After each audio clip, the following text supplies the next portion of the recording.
자, 말씀은 사무엘하 21장 10절부터 14절 말씀입니다. 사무엘하 21장 10절부터 14절 말씀입니다. 13절, 14절을 합독하고 나서 21장 10절부터 14절을 보겠습니다. 우리 13절, 14절 두 절 합독하겠습니다. 다윗이 그곳에서 사울의 뼈와 그의 아들 요나단의 뼈를 가지고 올라오매 사람들이 그 달려 죽은 자들의 뼈를 거두어다가 사울과 그의 아들 요나단의 뼈와 함께 베냐민 땅 셀라에게 그의 아버지 기스의 묘에 장사하되 모두 왕의 명령을 따라 행하니라. 그 후에 하나님이 그 땅을 위한 기도를 들으시니라. 아멘. 하나님께서 이 땅의 기도를 들으실 때가 언제인지를 우리가 한번 생각해 볼 필요가 있다고 생각됩니다. 오늘 3년 동안의 기근이 3년 동안에 비가 오지 않았던 일이 그냥 우연의 일이 아니라는 것을 우리는 볼 수 있습니다. 하나님은 비를 내리지 않는 것, 하나님은 어떤 문제를 일으키는 것, 그것이 어떤 사람의 피와 관련되어 있다는 것들을 우리는 볼 수 있습니다. 오늘 우리가 윤리적으로, 도덕적으로, 종교적으로 흘러가자는 말이 아닙니다.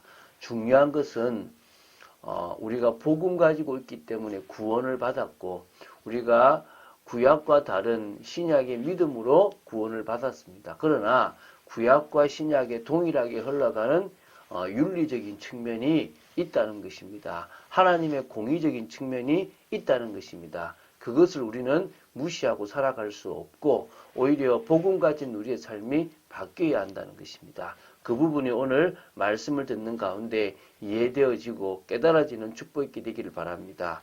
자, 우리가 지난주에 사무엘하 21장 1절부터 9절을 다루었습니다. 사실 1절부터 14절까지가 한 세트인데 두 번에 나누어서 보게 됐죠.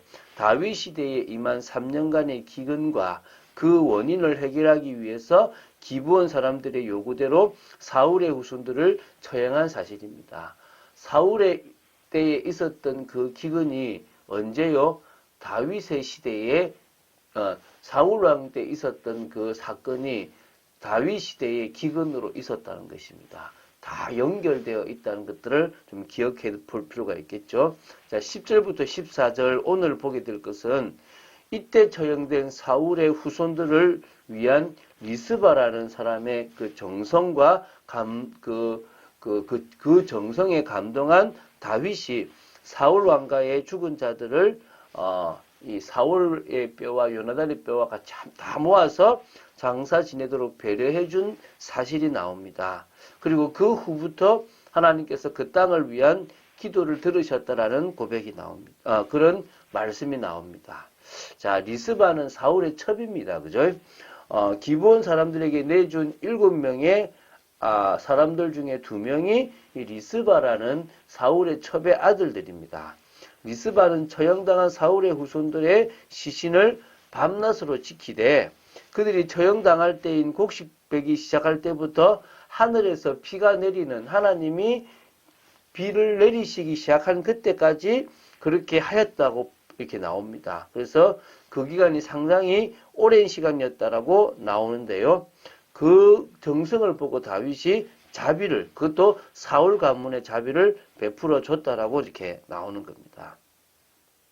자, 그래서 하나님은 이렇게 사울이 저지른 악행에 대한 징계를 다윗과 이 여러 사람들의 모습을 보고 또 그런 이렇게 피의 갚음을 보고 이렇게 거두셨다라고 나옵니다. 그래서 10절에 하늘에서 비가 쏟아졌다라고 나오고 쏟아질 때까지라고 했으니까 쏟아졌겠죠. 그죠? 14절에 하나님이 그 땅을 위하여 기도를 들으셨다라는 게 있습니다. 앞에서 제가 얘기했지만 구원의 개념과는 다르게 하나님은 당신의 말씀의 기준을 따라 이 세상에서의 공의로움과 불의에 대한 결과를 반드시 내리시는 것입니다. 그래서 우리가 피를 흘릴 정도로 잘못한 사람의 피값을 받으시는 하나님에 대한 공의를 생각해야 됩니다.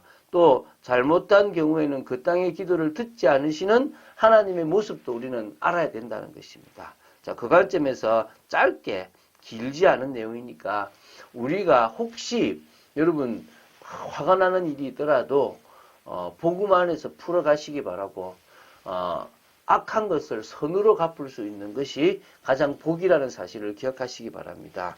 10절에 먼저요. 아야의 딸 리스바라고 소개되는 이 사람이 지금요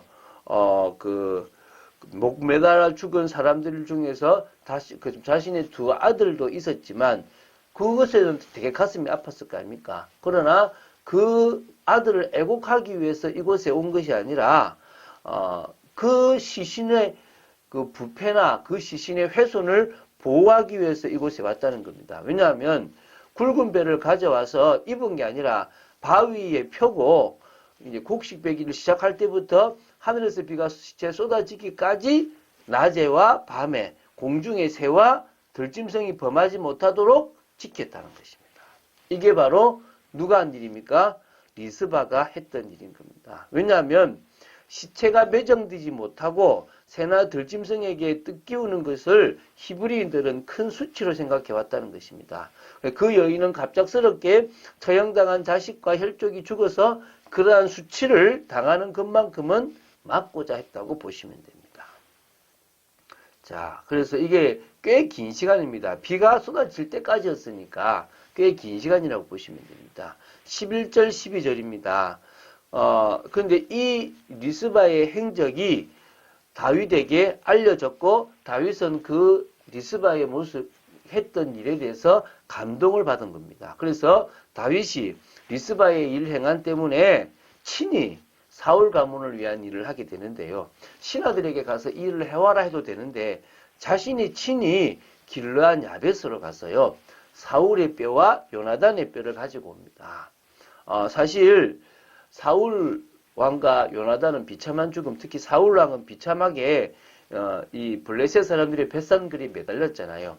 그것을 길르앗 야벳 사람들이 가서 밤에 몰래 블레셋 사람들의 그 곳에서 시체를 가지고 오지 않습니까? 그래서 장사했거든요. 그것을 지금 가지고 어디로 온 겁니까? 와서 이 사람들이 준 겁니다. 그래서 어떻게 했냐 그러면 사울의 뼈와 요나단의 뼈 그리고 7명의 뼈를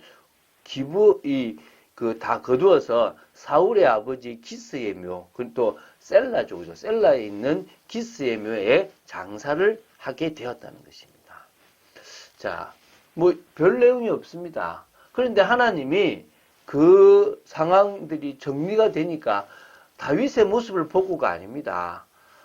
리스바의 모습을 보고도 아닙니다. 피값이 해결됐다는 거예요. 다시 말하면 사울 때문에 억울하게 죽은 사람의 피값 때문에도 기근이 일어날 수 있습니다. 어떤 의미에서는 누군가의 잘못된 살인, 잘못된 비극으로 어떤 지역, 어떤 나라에서는 큰 재앙이 일어날 수도 있다는 것입니다. 그 피값이 다 치러지고 나서야 비로소 다시 비를 내리기 시작하고 또 하나님은 그 땅에 있는 사람들의 기도를 듣기도 한다는 것입니다. 이거는 구약만 해당되고 신약은 해당되지 않는다 이런 개념이 아닙니다. 구원과는 전혀 관계없는 그렇지만 이 땅에서 살아가는 동안에 우리의 삶에서 우리가 했던 잘못들이 그대로 드러난다는 것입니다. 그래서요, 자, 종교적으로 착하게 살아야 한다 이런 것들을 증거하려고 하는 메시지는 절대 아닙니다. 우리가 복음을 믿음으로 말미암아 구원을 받았지 않습니까? 하나님의 자녀가 되었습니다.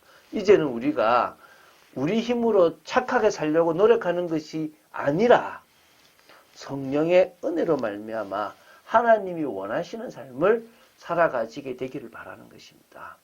깨달아지겠죠. 아, 내가 지금까지는 하나님과 전혀 다른 방향의 삶을 살았구나.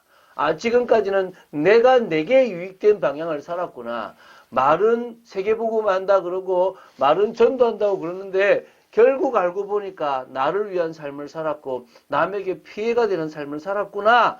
이것이 여러분에게 깨달아진다면 여러분은 은혜인 겁니다. 그래서요. 하나님께서 처음 아담과 하와를 만드시고 아담과 하와로 인간으로 하여금 세상을 다스리고 세상에 유익되게 하신 것처럼 주님의 마음을 가진 우리가 이 세상에 영향력을 미치기를 하나님은 원하신다는 거예요. 하나님이 우리의 문제를 왜 해결해 놓았겠습니까? 더 이상 먹을 거, 더 이상 마실 거, 더 이상 세상의 것을 향해서 살아가지 말라는 것입니다. 너 자신을 위해서 살아갈 이유가 없을 만큼 하나님은 다 해결해 놨다는 것입니다. 하나님의 대리인이 되어서 그리스도의 대리자가 되어서 이 땅에 하나님의 사랑을 실천하고 하나님의 뜻을 이루라고 하는 것입니다. 누구의 힘으로요? 주님의 힘으로, 성령의 힘으로. 하나님께서 그 일을 위해서 우리를 준비시키셨다는 거예요.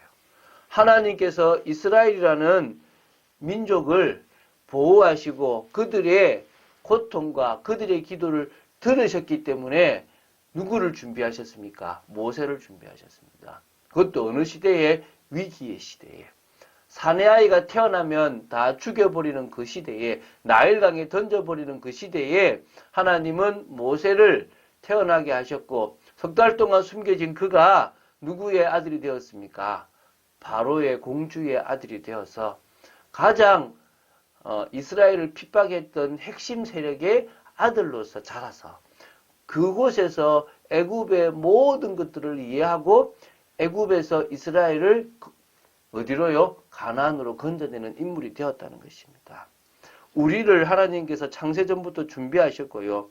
고난과 시련과 여러 가지를 통하여 복음 하나와 언약을 깨닫게 하신 하나님의 사랑을 우리는 이해해야 됩니다. 이제 사명을 넘어 그 사명을 위해서 현실을 넘어 하나님의 방법대로 살아가는 축복이 있게 되기를 바랍니다. 앞으로도 계속 성취될 그 축복 속에 여러분이 있게 되기를 바랍니다. 그래서 우리는 우리의 후대들에게 올바른 언약을 전달하고 그들이 인턴십을 통하여 하나님이 원하시는 축복된 사람으로 세워지도록 도와야 될 줄로 믿습니다. 오늘 우리의 삶이 그런 축복된 삶 되기를 주 예수 그리스도 이름으로 축원드립니다. 이 시간 기도하겠습니다. 주는 그리스도시요 살아계신 하나님의 아들이심을 고백합니다. 믿음으로 나아갑니다. 말씀 따라 나아갑니다. 아버지 하나님, 저희들의 삶이 복음적인 삶이 되기 원하며 오히려 하나님의 영향력을 이 세상에 미치는 삶이 되기를 원합니다. 무엇을 먹을까 마실까 입을까 세상적인 성공을 향하여 달려가는 어리석은 인생이 되지 말게 하시고 하나님께서 해결하신 축복을 누려나가며 그 축복을 가지고 세상을 변화시키는 저희들 되도록 지켜주시옵소서. 주 예수 그리스도 이름으로 기도드립니다. 아멘.